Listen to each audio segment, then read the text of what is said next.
প্রথমত বলি national award সর্বোচ্চ সম্মান ভারতবর্ষের সিনেমার জায়গা থেকে।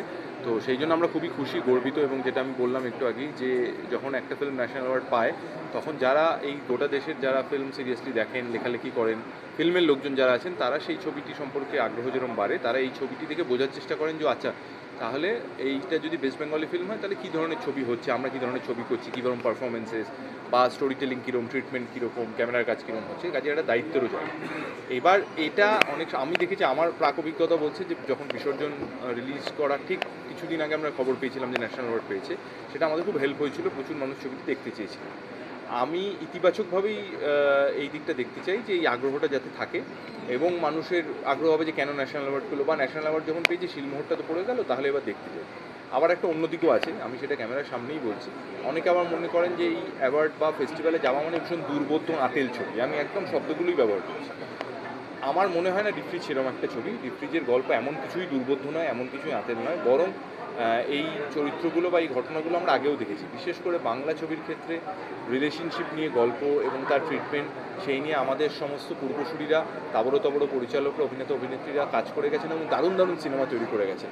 তো কোথাও গিয়ে সেটাও আমরা অন্তত যেন সেই মানটায় কিছুটা হলেও পৌঁছতে পারি, সেটাও আমাদের কাছ থেকে আশা রাখবেন দর্শকরা, আমি জানি। তো সেইখান থেকে যত বেশি মানুষ এটা দেখবেন আমরা খুশি হব। আর একটা জিনিসও বলি, রিলিজের আগেই বলছি, ডিফ্রিজ নিয়ে আমার ধারণা যে প্রচুর মতামত তৈরি হবে। আমি ইতিমধ্যেই দেখেছি, কারণ বেশ কিছু সিনিয়র চিত্র সাংবাদিক তারা ফেস্টিভ্যালসে ছবি দেখেছেন, ন্যাশনাল অ্যাওয়ার্ড সার্কিট ওখানে, বা কিছু তারা রিভিউ করেছেন বা আমার সঙ্গে কথা হয়েছে তাদের, তারা অনেকেই বলেছেন দুটো জিনিস। এক তো ব্যক্তিগত জায়গা থেকে তারা বলেছেন যে এরকম একটা চরিত্র যে আমি করবো সেটা তারা অতটা এক্সপেক্ট করেনি। সেই জন্য আমি ধন্যবাদ জানাই অর্জুনকে এবং প্রযোজক কে যে তারা এরকম একটা রোল দিয়েছেন যেখানে আমাকে সম্পূর্ণ অন্যভাবে ভাবতে হয়েছে, অন্যভাবে স্কেচ করতে হয়েছে ক্যারেক্টারটা একদমই আমার মতো নয় বলে আমাকে আরও ভাবতে হয়েছে আচ্ছা কেন এটা বলছে। আমি প্রচুর কোয়েশ্চেনও করেছি অর্জুনকে, কিন্তু একজন অভিনেতা এইভাবে নিজেকে ভাঙতে সবসময় রেডি থাকা উচিত, কোমর বেঁধে নামাই উচিত।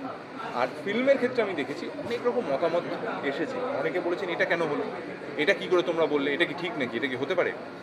আমার এটুকুই বলার যে এই ফিল্মটা কিন্তু কোনো কিছু চাপিয়ে দিচ্ছে না বা কোনো চৌকুপি তৈরি করে দিচ্ছে না যে এটা ঠিক এটা ভুল, বরং কিছু মানুষের কথা বলছে, কিছু পরিস্থিতির কথা বলছে।